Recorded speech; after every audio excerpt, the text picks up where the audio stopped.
اللہ تعالیٰ نے قرآن مجید فرقان حمید میں ارشاد فرمایا ہے کہ فاسألوا اہل الذکر ان کنتم لا تعلمون۔ اگر تمہیں کسی بات کا علم نہ ہو تو اہل علم سے سوال کر لیا کرو، اہل ذکر سے پوچھ لیا کرو۔ سوال کرنا بڑا اچھا عمل ہے، لیکن سوال صرف ضرورت کے وقت اس سوال کو پوچھا جائے جس سے جہالت ختم ہو، انسان کے علم میں اضافہ ہو، اپنے شعور کو بلند کر کے مسئلے کو سیکھ کر پھر بندہ اس پر عمل کرنا شروع کر دے۔ نبی پاک صلی اللہ تعالیٰ علیہ وسلم کے صحابہ حضور سے سوالات کرتے تھے۔ امت کو اجازت دی گئی ہے کہ وہ اپنے علماء سے، اہل علم سے، ذی شعور لوگوں سے مشاورت کرے، اور جس چیز کا علم نہیں ہے وہ اس شعبے کے ماہر سے جا کر اس کے متعلقہ وہ رائے لے۔ بہت زبردست مفتی بھی ہو، جید قسم کا عالم ہو، کتاب و سنت پر، سیرت پر، تصوف پر اس کی پوری دسترس بھی ہو، تو پھر بھی اسے حکم ہے کہ اگر وہ بیمار ہے تو وہ ڈاکٹر سے رجوع کرے، اس سے وہ سوال پوچھے، اپنی تسلی کرے اور اپنے حفظان صحت کے اصولوں کے مطابق وقت گزارے، لیکن وہ ضرورت کا، بے تکا نہیں، غلط نہیں، بحث کے لیے نہیں۔ نبی پاک صلی اللہ تعالیٰ علیہ وسلم نے اس کی حوصلہ افزائی ان الفاظ کے ساتھ فرمائی ہے جو ابو داؤد شریف میں موجود ہیں۔ حضور علیہ الصلوۃ والسلام نے فرمایا کہ جہالت سے نجات حاصل کرنے کا ذریعہ سوال ہے۔ سوال پوچھو تاکہ تمہاری جہالت دور ہو جائے، لیکن اس کے کچھ قاعدے، کچھ ضابطے، کچھ اصول ہیں۔ ہمارے ہاں کچھ عرصے سے یہ رجحان ہوا ہے کہ ابحاث، کثرت سوالات، ایسی باتیں جن کا اس انسان سے جو سوال پوچھ رہا ہے دور دور تک کوئی تعلق ہی نہیں بنتا، بے معنی اور بے مقصد اور بے محل گفتگو، بے موقع باتیں، یہ رجحان پکڑتی جا رہی ہیں سوسائٹی کے اندر۔ ہر شخص کو تجزیہ نگار بنا دیا گیا ہے، ہر شخص کو عالم بنا دیا گیا ہے، ہر شخص کو ڈاکٹر ڈکلیئر کر دیا گیا ہے، ہر بندہ اپنی مرضی کی رائے دے رہا ہے۔ اس کا نقصان یہ ہوا ہے کہ ملک تیزی سے غیر مستحکم ہوتا چلا جا رہا ہے۔ بگڑتے، بکھرتے، ٹوٹتے خیالات، بہت زیادہ جب باتیں ہونے لگ جاتی ہیں، بہت زیادہ جب بحثیں ہونے لگ جاتی ہیں تو وہ نفرتوں کو جنم دیتی ہیں، وہ اذیت کا باعث بنتی ہیں۔ قرآن مجید فرقان حمید آپ دیکھیے تو سورہ بقرہ میں سے جو آیہ کریمہ میں نے آج تلاوت کی ہے خطبے میں، اس میں اللہ تعالیٰ نے فرمایا ام تریدون ان تسألوا رسولکم کما سئل موسیٰ من قبل، کیا تم میرے نبی پاک علیہ السلام سے بھی اسی طرح ہی سوال کرنا چاہتے ہو جس طرح حضرت موسیٰ کی قوم نے ان سے کیے تھے؟ جس طرح پہلے حضرت موسیٰ علیہ السلام سے سوال کیا گیا تھا، تم بھی میرے رسول سے اسی طرح سوال کرنے کا ارادہ رکھتے ہو؟ کبھی بنی اسرائیل والوں نے کہا کہ ہمیں پتھر سے پانی نکال کے دیا جائے، کبھی کہا کہ ہمیں کھانا من و سلوہ دیا جائے، کبھی کہا کہ ہم اس وقت مانیں گے جب رب کو اعلانیہ دیکھ لیں گے۔ کیا تم میرے رسول سے بھی اسی طرح ہی سوال جواب کرنا چاہتے ہو؟ ضرورت کے لیے سوال ضرور کریں، یہ پہلا ہی سپارہ ہے۔ حضرت موسیٰ علیہ السلام کا زمانہ مبارکہ ہے۔ ایک شخص نے اپنے کزن کو، اپنے چچا کے بیٹے کو، چچا زاد کو قتل کر دیا اور خود ہی اس کا مدعی بن کے حضرت موسیٰ کے پاس آیا کہ بتائیے جناب میرے اس بھائی کو کس نے قتل کیا ہے؟ حضرت موسیٰ نے ایک سادی سی بات کی، کیا فرمایا؟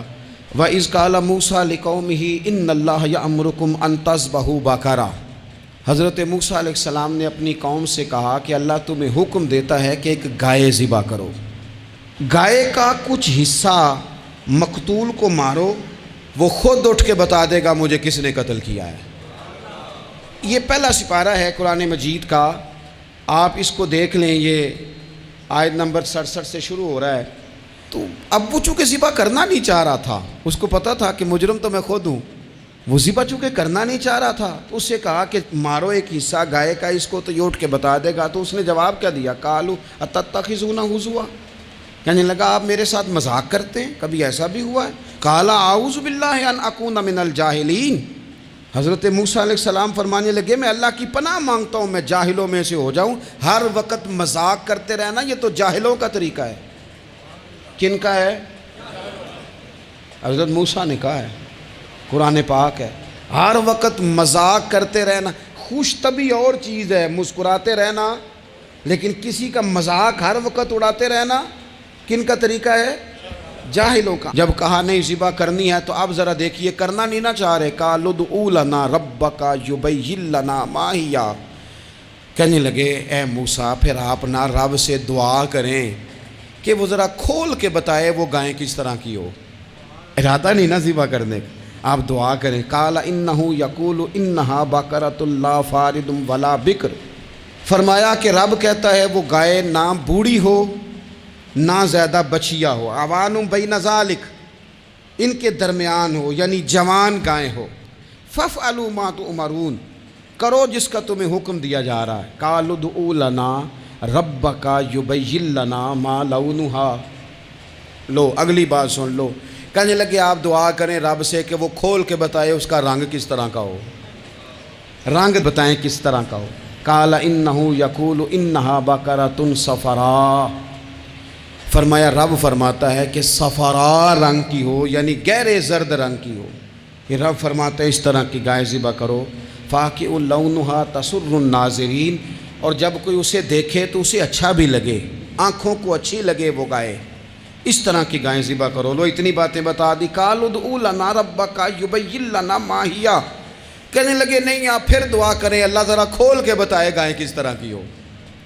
ان البقرہ تشابہ علینا، ہمیں ذرا گائیں پر شبہ پڑ گیا ہے کس طرح کی ذبح کرنی چاہیے۔ وَإِنَّا انشاءاللہ لمہتدون، اگر اللہ نے چاہا تو ضرور ہم ہدایت پا جائیں گے۔ پھر اللہ تعالیٰ نے فرمایا کہ قال انہ یقول انہا بقرۃ لا ذلول تثیر الارض، گائیں اس طرح کی ہو کہ وہ کبھی کھیتی میں نہ چلائی گئی ہو، یعنی اس کو کبھی کام نہ اس سے لیا گیا ہو۔ بیل کو لوگ لگاتے تھے نا، جو کام آج ٹریکٹر سے لیا جاتا ہے وہ گائے بیل سے لیا جاتا تھا، تو وہ کھیتی باڑی کے کام نہ اس کو لگایا گیا ہو۔ ولا تسقی الحرث، اور نہ اس سے پانی نکالا گیا ہو، نہ کھیت چلانے ہل چلانے میں لگائی گئی ہو، اور وہ جو کنواں ہوتا تھا جس کے گرد گائیں گھومتی تھی، تو کہا وہ بھی کام اس نے نہ کیا ہو گائے نے۔ مسلمۃ لا شیۃ فیہا، وہ ہر عیب سے پاک ہونی چاہیے۔ قالوا الآن جئت بالحق،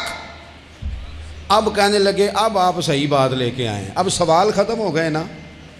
کہنے لگے اب آپ بات فذبحوہا، انہوں نے ذبح کر دی۔ وما کادوا یفعلون، پر ایسا کرتے نظر آتے، لگتا نہیں تھا کریں گے ذبح پر ذبح۔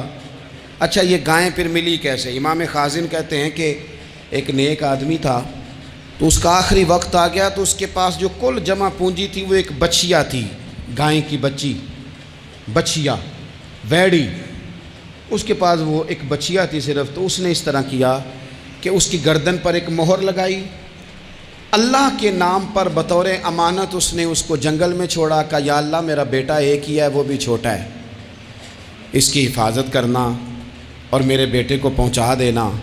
بچہ بالغ ہو گیا، اس کی ماں نے کہا بیٹا جو امانتیں رب کے پاس رکھوائی جائیں نا ان میں خیانتیں نہیں ہوا کرتی، جا کے جنگل میں آواز دے تیری گائے واپس آ جائے گی۔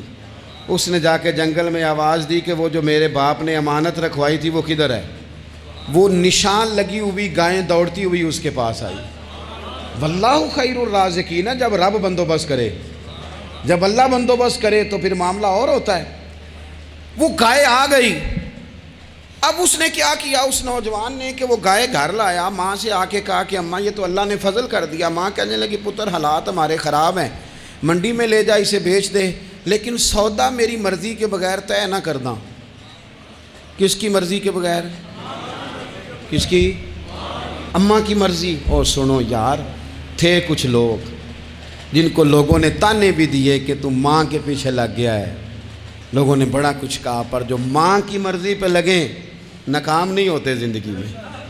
یہ دیکھو ماں کی مرضی پہ لگا، اس کی قیمت کتنی تھی گائے کی؟ بڑی مہنگی تھی، پر 3 دینار کی تھی۔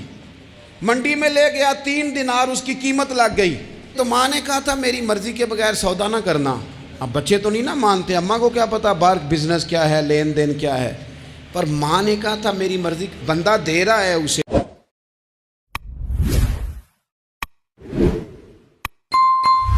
میں نے طے تب کرنا ہے، ڈن تب کرنا ہے، پہلے اماں سے پوچھنا ہے۔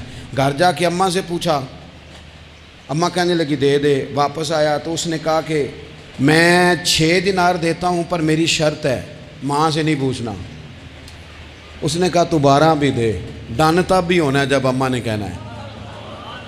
وہ جب اس طرح کی اس نے گفتگو کی، واپس اپنی والدہ کے پاس گئے، کہنے لگے اماں سمجھ نہیں آتی، 3 دینار کی گائیں بندہ 12 میں خریدنے کو تیار ہے، شرط لگاتا ہے کہ اماں سے نہیں پوچھنا۔ تو والدہ کہنے لگی پتر پہلے اس سے جا کے پوچھ کیا وہ ہے کون، یہ کوئی روحانی معاملہ ہے، کوئی غیبی مدد ہے، پوچھ۔ اس سے جا کے پوچھا تو وہ کہنے لگا میں تو فرشتہ ہوں اللہ کا، تو نے گائیں بیچنی نہیں، اس لیے کہ تیرا باپ بھی نیک ہے، تیری ماں بھی نیک ہے، رب تیرے رزق میں برکت پیدا فرمانا چاہتا ہے، ماں باپ نیک ہونا رزق میں برکت ہو جاتی ہے، ماں باپ نیک ہوں، ان کی صالحیت کا اثر پہنچتا ہے بچوں تک، رزق حلال کما کے لانے والے ہوں تو گھر میں برکت ہوتی ہے۔ جا کے کہا کہ تیرے ماں باپ نیک تھے، اسے نہ بیچنا گائے کو، تو کیا کریں؟ کہنے لگے بنی اسرائیل والے سوال کر کر کے خود مشکل میں آ گئے۔ اب وہ ایسی گائے جو جوان بھی ہو، یہاں تو ہر غریب آدمی اپنی گائیں یہاں لگا دیتا ہے، کھیتی باڑی میں یہاں لگا دیتا ہے، کنویں میں پانی نکالنے میں تو یہاں تو ہر ایک کی گائیں، تو ایسی گائیں جس کا رنگ بھی اتنا پیارا ہو، زیادہ بوڑھی زیادہ بچی بھی نہ ہو، اور ابھی تک کھیت میں بھی نہ لگی ہو، وہ سوائے تیرے کہیں نہیں ہے۔ اس نے کہا چل پھر مہربانی کر بتا میں کتنے کو دوں گائیں، اگر وہ آ جائیں تو کتنے کو بیچنی ہے؟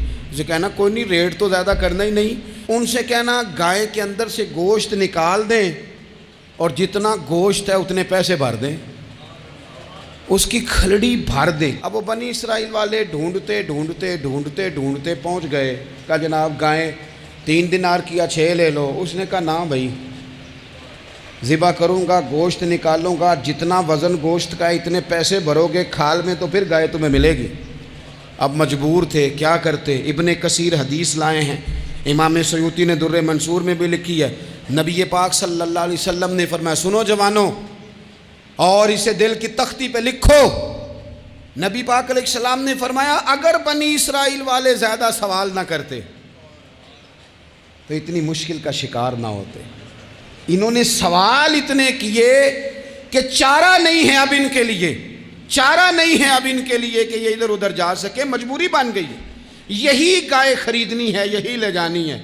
اب اتنا سارا مال جمع کر کے وہ گائے خریدی، ذبح کی، تو مقتول کو جب اس کا ایک حصہ مارا تو اس نے اٹھ کے کہہ دیا یہ جو مدعی بنا ہوا ہے نا، یہی تو میرا قاتل ہے، یہی تو میرا قاتل ہے، یہی تو ہے جس نے یہ سارا کام کیا ہے۔